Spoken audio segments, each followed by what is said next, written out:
इस फाड़ू कहानी की शुरुआत आसमान में उठे एक खतरनाक सुपरस्टॉर्म से होती है। एक कमर्शियल फ्लाइट बैंकॉक की ओर बढ़ रही है, जिसमें लिंडा अपने सहकर्मियों के साथ बिजनेस ट्रिप पर जा रही होती है। शुरुआत में सब कुछ नॉर्मल लगता है, लेकिन कुछ ही देर बाद मौसम अचानक तूफानी रूप ले लेता है। विमान तेजी से हिलने डुलने लगता है और यात्रियों की कितनी फट चुकी थी साफ समझ आती है। इसी बीच एक जोरदार धमाका पूरे विमान को हिला देता है। सौभाग्य से लिंडा और ब्रैडली ने अपनी सीट बेल्ट बांध रखी होती है, लेकिन कई मूर्ख यात्री और बेवकूफ क्रू सदस्य जो उस समय खड़े थे, जोरदार झटके से इधर उधर जा गिरते हैं। स्थिति तब और भयावह हो जाती है जब केबिन का एक हिस्सा दबाव असंतुलन की वजह से टूट जाता है। अगले ही पल तेज हवा का भयंकर दबाव अंदर घुसता है और कुछ लोग अपनी सीटों से उखड़कर सीधे बाहर खींच जाते हैं। हर तरफ चीख पुकार और अफरा तफरी मच जाती है। उसी अराजक माहौल में एक घबराया हुआ मैनेजर अपनी जान बचाने के लिए लिंडा का पैर पकड़ लेता है। डर के मारे वह उसकी सीट बेल्ट हथियाने की कोशिश करने लगता है,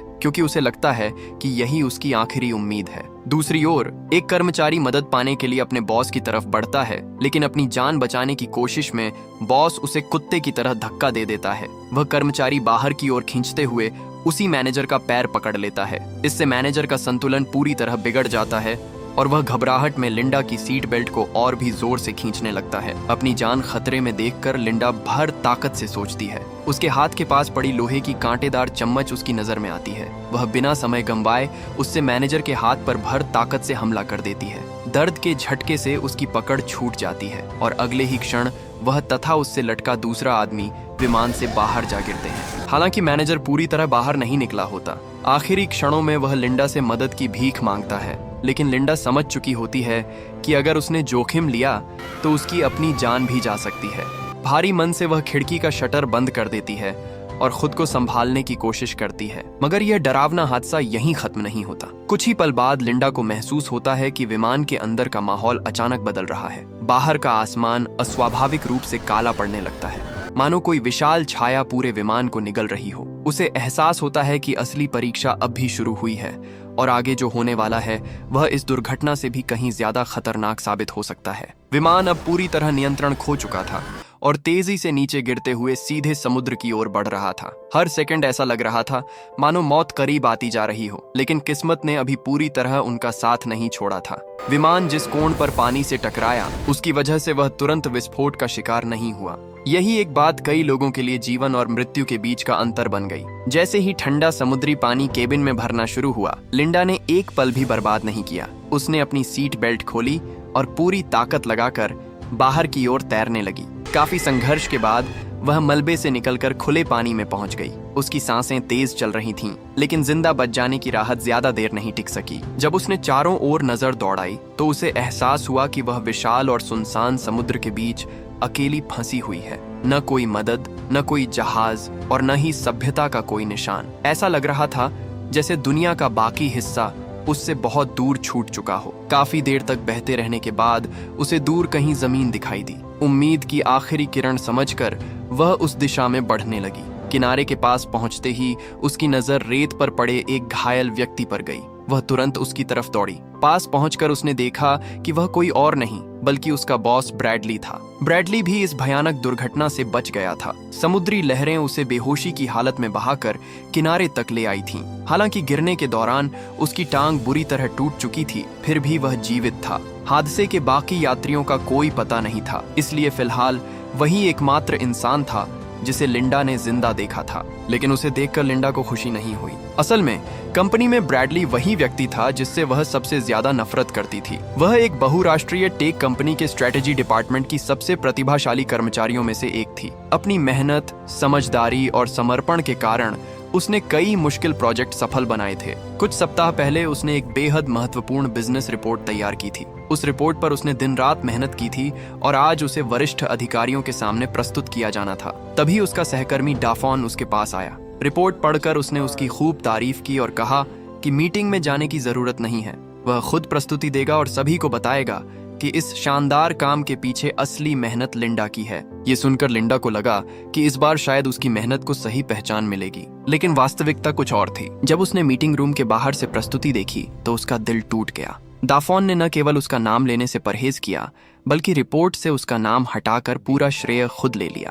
कमरे में मौजूद सभी लोग उसकी तारीफ कर रहे थे, जबकि असली मेहनत करने वाली लिंडा बाहर खड़ी सब कुछ देख रही थी। उसे बेहद दुख हुआ, लेकिन उसने कोई विरोध नहीं किया। वजह यह थी कि उसके लिए यह कोई नई बात नहीं थी। ऑफिस की राजनीति, दूसरों द्वारा उसका श्रेय छीन लेना और उसकी उपलब्धियों को नजरअंदाज करना उसकी जिंदगी का हिस्सा बन चुका था। इसीलिए उसने चुपचाप वहां से जाना ही बेहतर समझा। दुर्भाग्य से लिंडा का अकेलापन सिर्फ दफ्तर तक सीमित नहीं था। उसकी निजी जिंदगी भी लगभग उतनी ही खाली थी। लोगों से घिरी रहने के बावजूद उसके पास ऐसा कोई नहीं था जिस पर वह सच में भरोसा कर सके। शायद यही कारण था कि अब इस अनजान द्वीप पर चारों तरफ फैले अथाह समुद्र के बीच उसे पहली बार एहसास हो रहा था कि इंसान की सबसे बड़ी जरूरत सिर्फ जिंदा रहना नहीं, बल्कि किसी का साथ होना भी है। लेकिन उसे अभी यह नहीं पता था कि यह द्वीप अपने अंदर ऐसे रहस्य छिपाए बैठा है जो उसके जीवन की दिशा हमेशा के लिए बदलने वाले थे। ऑफिस के बाहर भी लिंडा की जिंदगी कुछ खास अलग नहीं थी।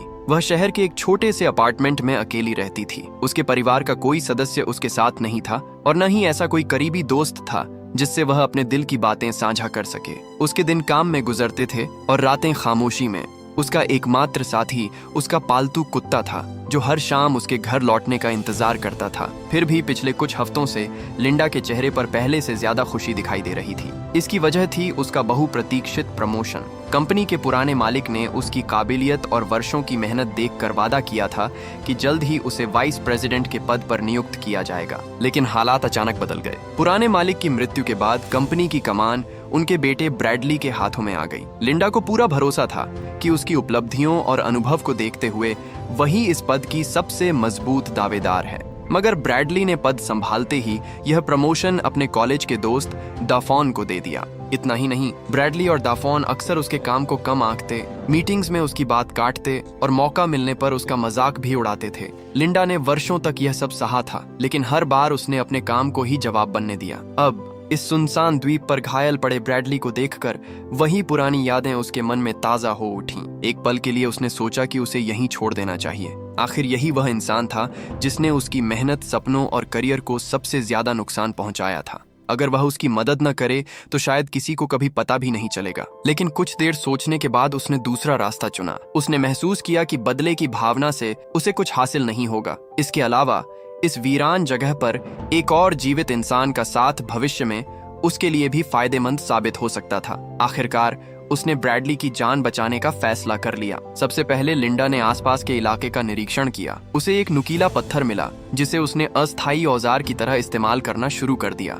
वह बड़े बड़े पत्ते काट कर लाई और मजबूत शाखाओं की मदद से एक साधारण ढांचा तैयार किया। कुछ घंटों की मेहनत के बाद उसने बेलों और लकड़ियों को जोड़कर एक छोटी सी झोपड़ी बना ली, जहां ब्रैडली को धूप और बारिश से बचाया जा सकता था। घायल होने के कारण ब्रैडली अभी भी पूरी तरह होश में नहीं था, इसलिए उसकी देखभाल की जिम्मेदारी फिलहाल लिंडा पर ही थी। आश्रय तैयार होने के बाद उसकी अगली चिंता पानी की थी। उसे पता था कि बिना भोजन के इंसान कई दिन जीवित रह सकता है, लेकिन पीने का पानी न मिले तो हालत जल्दी बिगड़ सकती है। उसने समुद्र तट के पास रेत में एक गहरा गड्ढा खोदा, फिर आसपास से मिले नारियल के छिलके और चौड़े पत्तों का उपयोग करके वर्षा या नमी से पानी इकट्ठा करने की एक अस्थायी व्यवस्था बनाई। यह कोई परफेक्ट समाधान नहीं था, लेकिन फिलहाल उनके पास उपलब्ध संसाधनों में यही सबसे समझदारी भरा विकल्प था। सूरज धीरे धीरे क्षितिज की ओर झुक रहा था। दूर समुद्र की लहरें लगातार गूंज रही थीं, जबकि अनजान द्वीप का घना जंगल अंधेरे में डूबने लगा था। लिंडा ने एक बार फिर चारों ओर नजर दौड़ाई। उसे एहसास था कि विमान दुर्घटना से बच जाना उनकी कहानी का अंत नहीं, बल्कि एक नई और कहीं ज्यादा कठिन परीक्षा की शुरुआत थी। और जैसे जैसे रात करीब आ रही थी, यह द्वीप अपने रहस्यों को धीरे धीरे उजागर करने वाला था। कुछ देर बाद आसमान में घने बादल छा गए और तेज बारिश शुरू हो गई। लिंडा ने इस मौके को गंवाया नहीं। उसने अपनी बनाई हुई व्यवस्था की मदद से आसानी से साफ पानी इकट्ठा कर लिया। बारिश रुकने के बाद मौसम फिर शांत हो गया। कई घंटों की प्यास के बाद ताजा पानी पीकर उसे काफी राहत महसूस हुई। थोड़ी देर बाद ब्रैडली को भी होश आ गया। लिंडा तुरंत उसके पास गई और उसे पानी दिया। जब ब्रैडली को समझ आया कि उसकी जान बचाने वाली वही है, तो वह कुछ क्षण चुप रहा। शायद उसे विश्वास नहीं हो रहा था कि जिस कर्मचारी को उसने हमेशा नजरअंदाज किया, वही आज उसकी सबसे बड़ी मददगार बन गई है। आखिरकार उसने संकोच भरे स्वर में लिंडा का धन्यवाद किया। अगले कुछ घंटों में लिंडा ने अपनी काबिलियत का एक और परिचय दिया। उसने सूखी लकड़ियां इकट्ठी की और घर्षण की मदद से आग जला दी। फिर समुद्र किनारे से एक मछली पकड़कर उसे पकाने की तैयारी करने लगी। ये सब उसके लिए नया नहीं था। उसे बचपन से ही सर्वाइवल से जुड़ी किताबें पढ़ने, डॉक्यूमेंट्री देखने और एडवेंचर फिल्मों का शौक था। उन्हीं चीजों से उसने जंगल और वीरान जगहों में जिंदा रहने की कई महत्वपूर्ण तकनीकें सीख रखी थीं। अब वे सारी जानकारियां उसके काम आ रही थीं। दूसरी तरफ ब्रैडली की हालत बिल्कुल अलग थी। आरामदायक जीवन जीने का आदी ब्रैडली इस माहौल में खुद को ढाल नहीं पा रहा था। उसे आग पर भुनी हुई साधारण मछली बिल्कुल पसंद नहीं आई, लेकिन भूख इतनी ज्यादा थी कि आखिरकार उसे वहीं खाना पड़ा।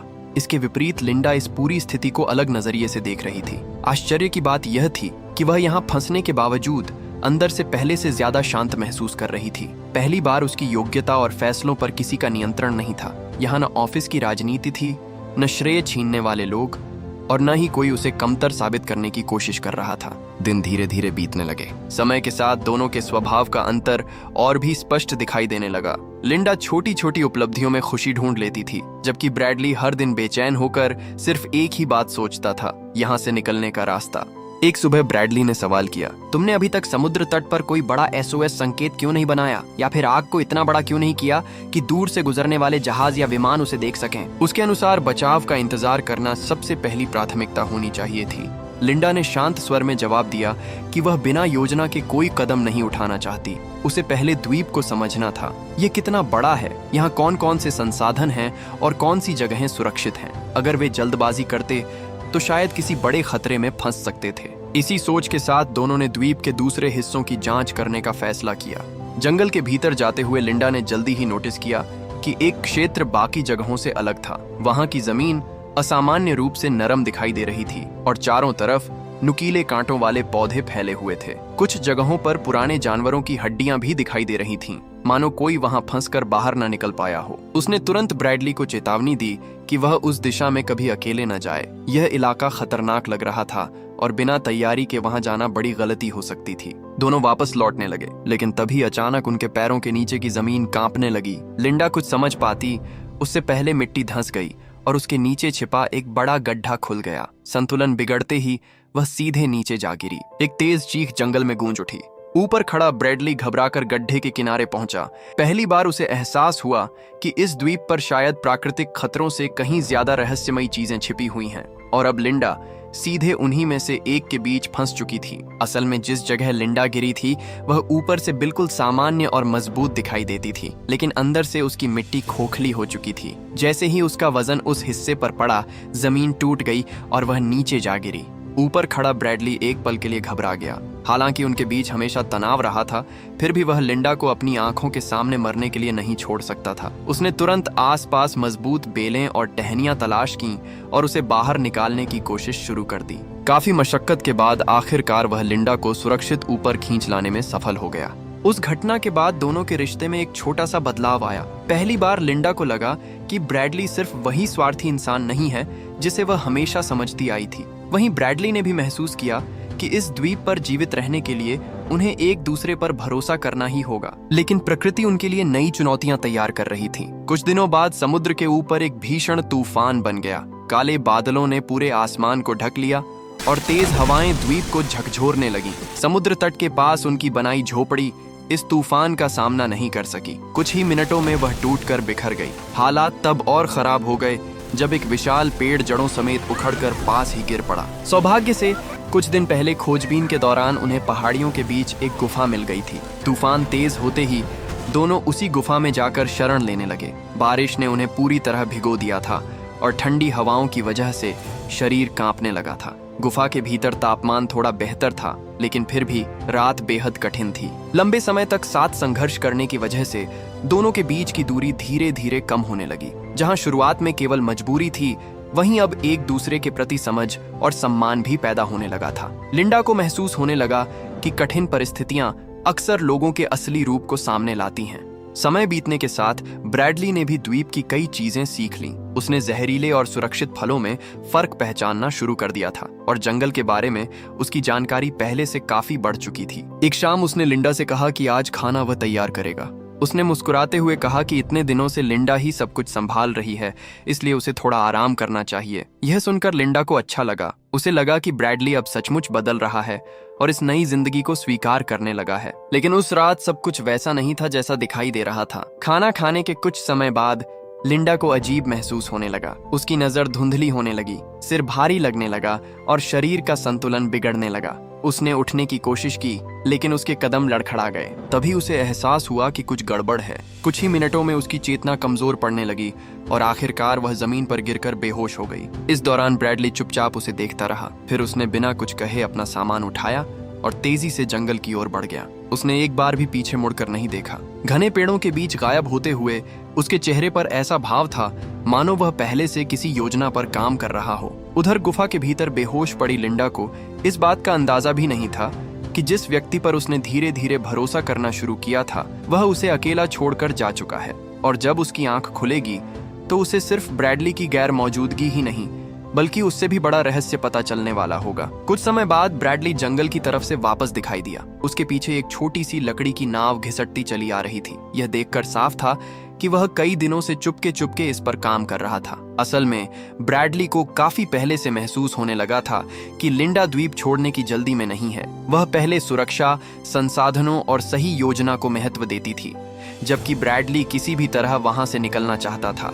इसी वजह से उसने छिपकर अपनी अलग योजना तैयार कर ली थी। जब उसे मौका मिला तो उसने लिंडा को बेहोश कर दिया और अपनी बनाई नाव लेकर समुद्र की ओर निकल पड़ा। उसके मन में बस एक ही ख्याल था, आजादी। वह पूरी उम्मीद के साथ नाव को पानी में धकेलता हुआ आगे बढ़ा। शुरुआत में सब ठीक लग रहा था। समुद्र शांत दिखाई दे रहा था और उसे लगा कि आखिरकार वह इस द्वीप से छुटकारा पाने में सफल हो जाएगा। लेकिन समुद्र की अपनी ही मर्जी थी। कुछ ही दूरी तय करने के बाद अचानक मौसम का मिजाज बदल गया। दूर से उठी एक विशाल लहर तेजी से उसकी ओर बढ़ी। ब्रैडली कुछ समझ पाता उससे पहले ही वह लहर उसकी कमजोर नाव से टकरा गई। लकड़ी के तख्ते बिखर गए और पूरी नाव पल भर में टूटकर समुद्र में समा गई। ब्रैडली पानी में जा गिरा। वह खुद को संभालने की कोशिश ही कर रहा था कि दूसरी, उससे भी बड़ी लहर ने उसे अपनी गिरफ्त में ले लिया।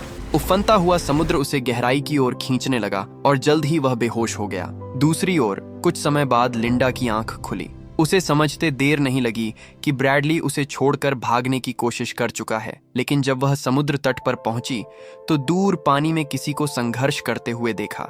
वह ब्रैडली था। हालांकि उसके पास उसे वहीं छोड़ देने का कारण था, फिर भी लिंडा ने वैसा नहीं किया। उसने बिना देर किए समुद्र में छलांग लगाई और पूरी ताकत से उसे किनारे तक खींच लाई। काफी प्रयासों के बाद ब्रैडली की जान बच गई। जब उसे होश आया तो उसके चेहरे पर शर्म और डर दोनों दिखाई दे रहे थे। उसे समझ आ चुका था कि जिस इंसान के साथ उसने विश्वासघात किया उसी ने एक बार फिर उसकी जान बचाई है। वह बार बार माफी मांगने लगा, लेकिन लिंडा ने कोई जवाब नहीं दिया। वह शांत रही। कुछ देर बाद वह समुद्र किनारे से पकड़ा गया एक ऑक्टोपस भूनकर उसके सामने रख देती है। भूख से बेहाल ब्रैडली बिना ज्यादा सोचे समझे खाना शुरू कर देता है। शुरुआत में सब सामान्य लगता है, लेकिन थोड़ी देर बाद उसे अपने चेहरे में अजीब सी झंझनाहट महसूस होने लगती है। उसके होंठ और गाल धीरे धीरे सुन्न पड़ने लगते हैं।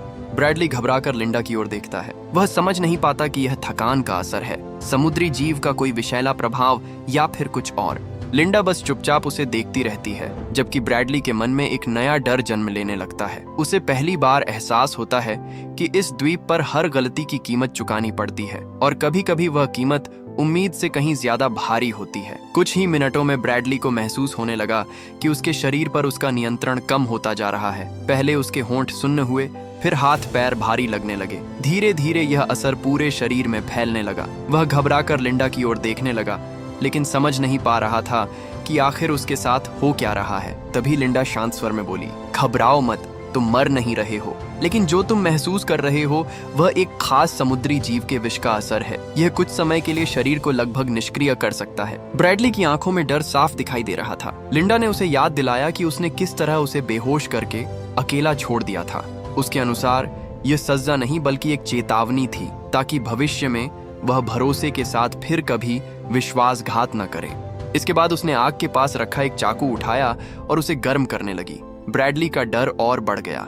वह हिल भी नहीं सकता था और उसके मन में तरह तरह की आशंकाएं दौड़ने लगीं। लिंडा धीरे धीरे उसकी ओर बढ़ी। जानबूझकर उसने कुछ नहीं कहा, जिससे ब्रैडली की घबराहट और बढ़ती गई। अचानक उसने चाकू चलाया। अगले ही पल लाल छींटे हवा में उछले और ब्रैडली के चेहरे तक आ पहुंचे। वह भय से आंखें बंद कर बैठा, लेकिन जब उसने दोबारा देखा तो सच्चाई कुछ और ही निकली। लिंडा जोर से हंस रही थी।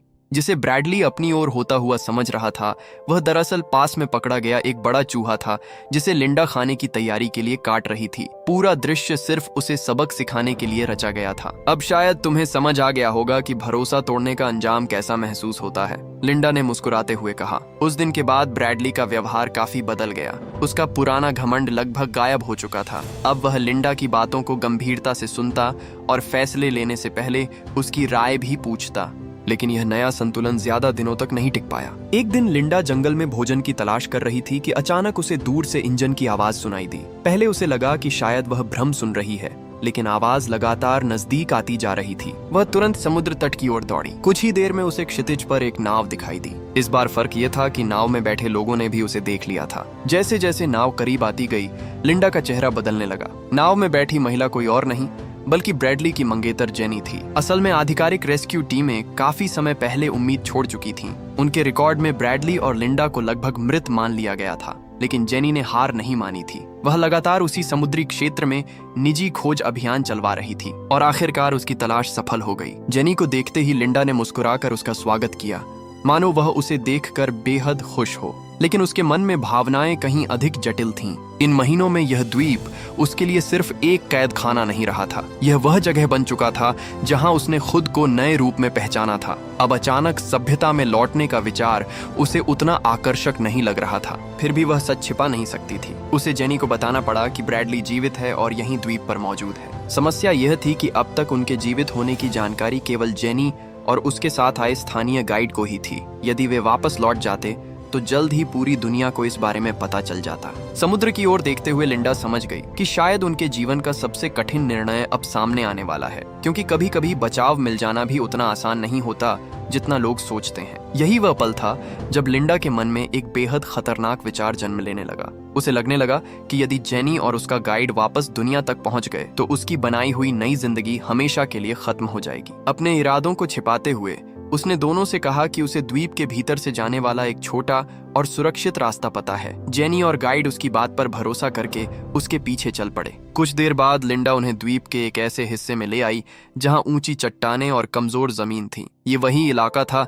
जहां वह खुद पहले एक बार बड़ी मुश्किल से बची थी। रास्ते में उसने अचानक रुककर अपने जूते के फीते बांधने का बहाना किया और दोनों से आगे बढ़ते रहने को कहा। जेनी ने जैसे ही कुछ कदम आगे रखे, उसके पैरों के नीचे की मिट्टी टूट गई। जमीन का एक हिस्सा धंस गया और वह संतुलन खोकर नीचे की ओर गिरने लगी। घटना इतनी अचानक हुई कि किसी को प्रतिक्रिया देने का मौका ही नहीं मिला। लेकिन हालात लिंडा की योजना के अनुसार नहीं चले। इस दुर्घटना में केवल जेनी ही फंसी, जबकि उसके साथ आया गाइड किसी तरह खुद को संभालने में सफल रहा। उस क्षण लिंडा के भीतर भावनाओं का तूफान उठ खड़ा हुआ। वह समझ नहीं पा रही थी कि उसने जो किया वह केवल डर की वजह से था या उसके भीतर कुछ और बदल चुका था। पहली बार उसे अपने ही फैसलों पर संदेह होने लगा। कुछ समय बाद वह अकेली ही वापस उस जगह लौटी जहां ब्रैडली उसका इंतजार कर रहा था। जेनी और गाइड के साथ वास्तव में क्या हुआ था, इसका जवाब अभी अधूरा था, लेकिन इतना तय था कि चट्टान वाली घटना ने लिंडा को अंदर तक झकझोर दिया था। वह पहले जैसी नहीं रही थी। उसकी बेचैनी बढ़ती जा रही थी और अपराध बोध धीरे धीरे उसके मन पर हावी होने लगा था। उसी दौरान ब्रैडली उसके पास आया और बोला कि उन्हें खाने का इंतजाम करना चाहिए। उसने लिंडा से जंगल चलने को कहा, लेकिन उसने तबीयत खराब होने का बहाना बनाकर मना कर दिया। ब्रैडली ने ज्यादा जोर नहीं दिया। कुछ देर बाद उसने चुपचाप अपना चाकू उठाया और अकेला ही जंगल की ओर निकल गया। जंगल के भीतर हवा नम और भारी थी। चारों तरफ घने पेड़ और झाड़ियां फैली हुई थीं। काफी देर तक भटकने के बाद उसकी नजर एक छोटे जंगली सूअर पर पड़ी। उसे लगा कि अगर वह इसे पकड़ ले तो कई दिनों के लिए भोजन की समस्या हल हो सकती है। वह सावधानी से उसका पीछा करने लगा, लेकिन तभी कुछ अजीब हुआ। सूअर बार बार एक ही जगह की मिट्टी खोद रहा था, मानो जमीन के नीचे कुछ छिपा हो। ब्रैडली ने उत्सुकता से उस स्थान की ओर देखा और धीरे धीरे उसके करीब पहुंचा। जैसे ही उसकी नजर उस खोदी हुई मिट्टी पर पड़ी, वह अचानक रुक गया। मिट्टी के नीचे कुछ ऐसा दिखाई दे रहा था जो किसी प्राकृतिक वस्तु जैसा नहीं लग रहा था। ऐसा लग रहा था मानो वर्षों पहले किसी ने वहां जानबूझकर कुछ दबाया हो। और शायद उसी पल ब्रैडली को एहसास हुआ कि यह द्वीप सिर्फ एक सुनसान जगह नहीं, बल्कि अपने भीतर ऐसे रहस्य छिपाए हुए है जिनका संबंध उनके यहाँ आने से बहुत पहले की किसी कहानी से है। जंगली सुअर जिस जगह मिट्टी खोद रहा था वहां कुछ ऐसा दिखाई दिया जिसने ब्रैडली के पैरों तले जमीन खिसका दी। मिट्टी के बीच से इंसान का एक हाथ बाहर निकला हुआ था। कांपते हुए वह थोड़ा और पास गया। फिर उसकी नजर उस हाथ की उंगली में पहनी एक परिचित अंगूठी पर पड़ी। वह वही सगाई की अंगूठी थी जो उसने कभी जेनी को पहनाई थी। उस पल ब्रैडली के भीतर जैसे सब कुछ टूट गया।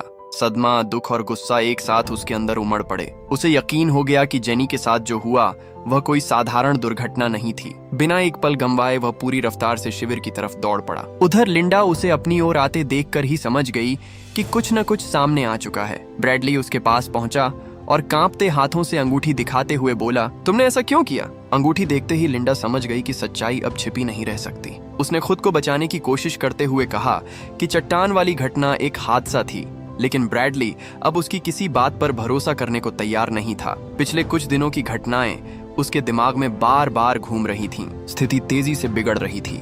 लिंडा ने धीरे से अपनी कमर की तरफ हाथ बढ़ाया, जहां वह आम तौर पर अपना चाकू रखती थी, लेकिन तभी उसे एहसास हुआ कि चाकू वहां नहीं था। ब्रैडली पहले ही उसे अपने पास रख चुका था। यह देखकर लिंडा के चेहरे का रंग उड़ गया। अगले ही पल वह मुड़ी और जंगल की ओर दौड़ पड़ी। ब्रैडली भी उसके पीछे भागा।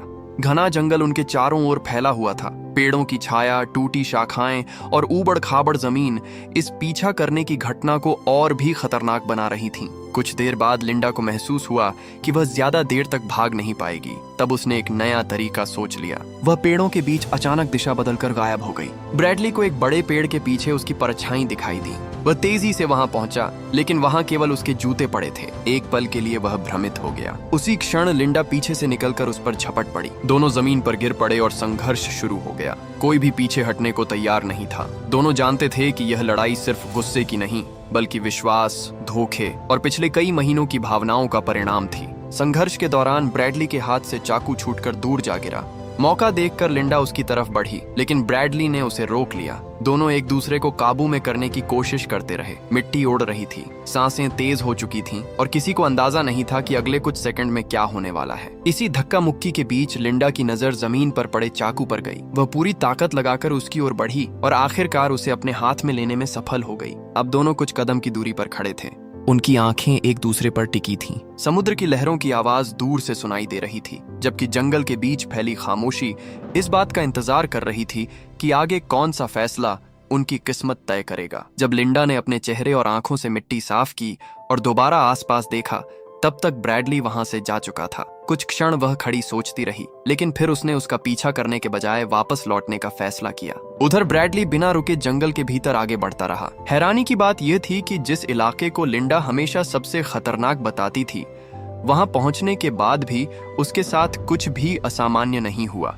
न कोई जहरीले पौधों का जाल, न कोई जानलेवा खतरा। फिर अचानक उसके कदम रुक गए। दो विशाल चट्टानों के बीच उसे कुछ ऐसा दिखाई दिया जिसकी उसने कभी कल्पना भी नहीं की थी।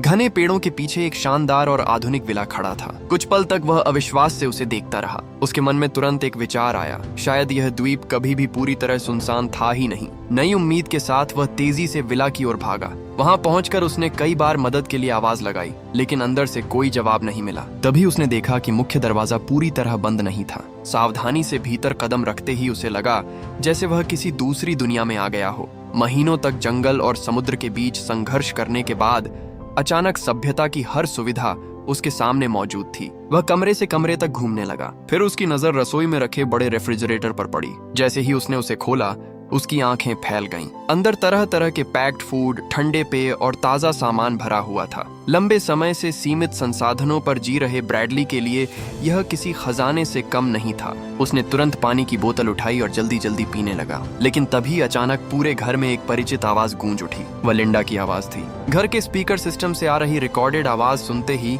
ब्रैडली का चेहरा बदलने लगा। एक एक शब्द के साथ कई छिपी हुई बातें उसके सामने खुलती चली गईं। उसे एहसास हुआ कि जिस खतरनाक क्षेत्र की कहानी लिंडा हमेशा सुनाती थी, उसका बड़ा हिस्सा सच नहीं था।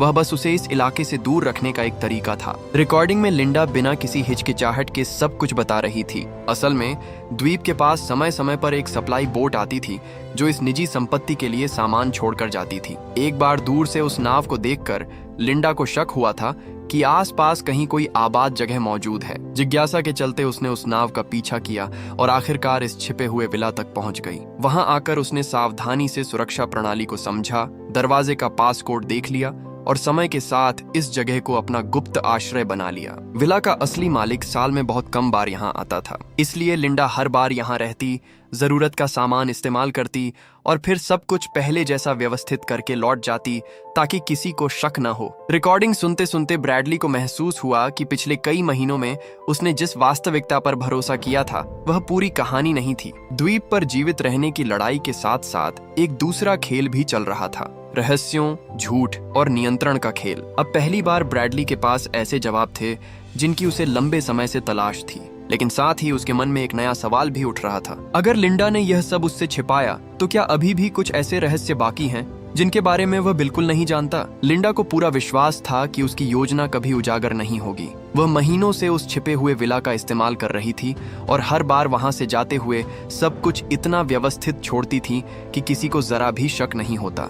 उसके लिए यह द्वीप एक नई दुनिया बन चुका था, एक ऐसी जगह जहां वह अपने पुराने जीवन की निराशाओं और असफलताओं से दूर थी। लेकिन जेनी के अचानक पहुंच जाने से सब कुछ बदल गया। उसकी मौजूदगी ने लिंडा के बनाए हुए संतुलन को तोड़ दिया। परिस्थितियां इतनी उलझ गईं कि लिंडा ने ऐसे फैसले लेने शुरू कर दिए जिनकी उसने शायद कभी कल्पना भी नहीं की थी। विला में रिकॉर्डिंग सुनने के बाद ब्रैडली के पैरों तले जमीन खिसक गई। अब उसे समझ आ चुका था कि लिंडा सिर्फ रहस्यमयी या अजीब नहीं थी। लंबे समय तक अकेलेपन, गुस्से और जुनून ने उसे एक ऐसे रास्ते पर पहुंचा दिया था जहां सही और गलत की सीमाएं धुंधली हो चुकी थीं। कुछ देर बाद दोनों आमने सामने खड़े थे। कमरे में तनाव साफ महसूस किया जा सकता था। ब्रैडली ने माहौल शांत करने की कोशिश की। उसने कहा कि चाहे जो कुछ हुआ हो, वे दोनों इस द्वीप पर साथ जिंदा बचे थे। उसने उन दिनों को याद किया जब उन्होंने एक दूसरे की मदद की थी, तूफानों का सामना किया था और असंभव हालात में भी उम्मीद बनाए रखी थी। उसने यहाँ तक कहा कि इस पूरे संघर्ष के दौरान उसके मन में लिंडा के लिए भावनाएं पैदा हो गई थीं, लेकिन लिंडा अब उसकी बातों पर भरोसा नहीं कर पा रही थी। जब ब्रैडली बोल रहा था तभी उसकी नजर कमरे में रखी एक सजावटी ट्रॉफी पर गई। कुछ ऐसा था जिसने उसके मन में संदेह पैदा कर दिया। उसे लगा कि ब्रैडली शायद उससे कहीं ज्यादा जान चुका है और अब वह स्थिति को अपने पक्ष में मोड़ने की कोशिश कर रहा है। उस पल दोनों के बीच बचा हुआ विश्वास भी टूट गया। जो बातचीत समझौते की ओर जा सकती थी वह टकराव में बदल गई। कुछ ही क्षणों में हालात नियंत्रण से बाहर हो गए। दोनों के बीच हुई हिंसक झड़प का अंत ब्रैडली के लिए घातक साबित हुआ। संघर्ष खत्म होने तक वह वहीं निश्चल पड़ा था, जबकि लिंडा अकेली खड़ी भारी सांसें ले रही थी। द्वीप पर फैली खामोशी पहले से कहीं ज्यादा डरावनी लग रही थी। इसके बाद लिंडा ने एक नया अध्याय शुरू किया। जब बचाव दल और अधिकारियों के सामने उसने अपनी कहानी सुनाई तो खुद को इस भयानक दुर्घटना की एकमात्र जीवित बची व्यक्ति के रूप में पेश किया। उसने समुद्र, तूफान, भूख और जीवित रहने के संघर्ष की ऐसी दास्तान सुनाई कि पूरी दुनिया उसकी कहानी से प्रभावित हो गई। लोग उसे अदम्य साहस की मिसाल मानने लगे। मीडिया इंटरव्यू, डॉक्यूमेंट्री, किताबों के प्रस्ताव और सार्वजनिक सम्मान सब कुछ उसके पास आने लगा। धीरे धीरे उसकी सर्वाइवल स्टोरी एक वैश्विक प्रेरणादायक कहानी बन गई। समय बीतता गया, नाम, शोहरत और दौलत उसके जीवन का हिस्सा बन गए, लेकिन एक सच्चाई ऐसी थी जिसे दुनिया कभी नहीं जान सकी। लोग जिस महिला को एक बहादुर सर्वाइवर के रूप में देख रहे थे, उसके भीतर ऐसे रहस्य दफन थे जिन्हें उजागर करने वाला अब कोई बचा नहीं था। और यही बात इस कहानी को साधारण सर्वाइवल मूवी से कहीं ज्यादा अंधेरी और बेचैन कर देने वाली बना देती है। और अगर स्टोरी थोड़ी बहुत भी इंटरेस्टिंग लगी हो तो प्लीज एक लाइक और सब्सक्राइब कीजिएगा।